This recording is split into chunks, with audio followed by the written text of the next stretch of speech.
राधे राधे दोस्तों, आपका हमारे YouTube चैनल दिव्य भक्ति ज्ञान वेग में हार्दिक स्वागत है। आज हम छठ पूजा की पूजा विधि, नियम और कथा के बारे में जानेंगे।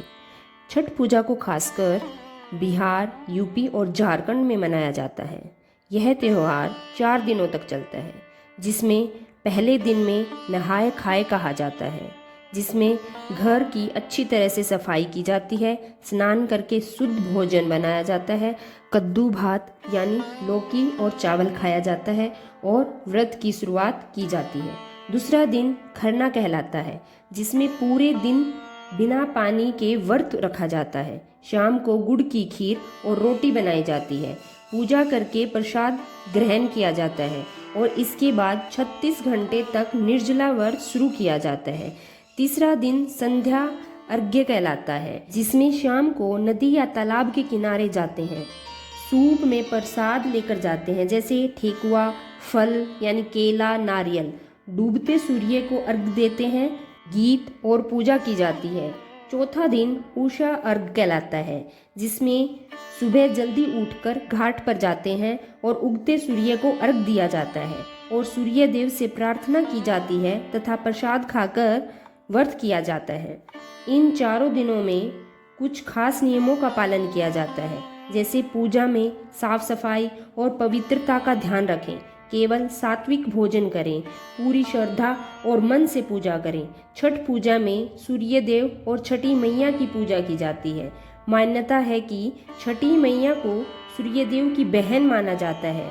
वे बच्चों की रक्षा और परिवार में खुशहाली देती है, इसलिए लोग संतान और सुख के लिए व्रत रखते हैं।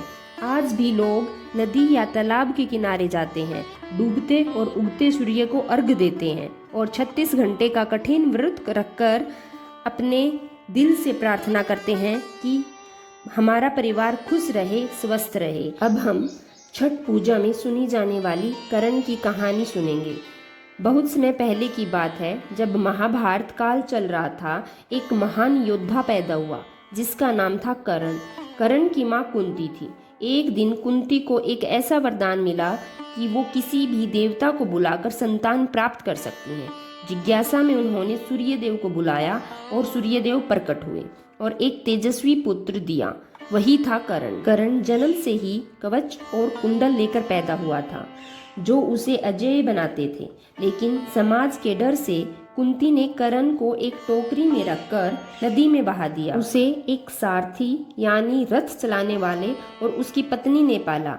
इस वजह से लोग उसे सूत पुत्र कहकर नीचा दिखाते थे। लेकिन कर्ण ने कभी हार नहीं मानी। कर्ण रोज सुबह जल्दी उठता था और नदी में खड़े होकर सूर्य देव को अर्घ्य देता था। वह जल चढ़ाता, प्रार्थना करता और ध्यान लगाता।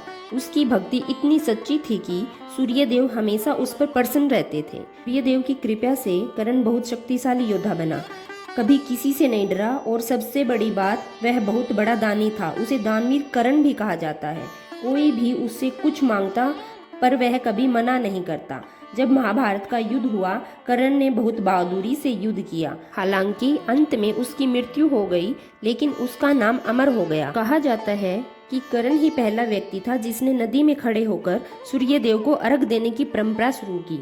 लोगों ने देखा कि उसकी भक्ति से उसे शक्ति मिली, उसका जीवन महान बना। तभी से लोगों ने सूर्य देव की पूजा करना शुरू किया, जो आगे चलकर छठ पूजा बन गई।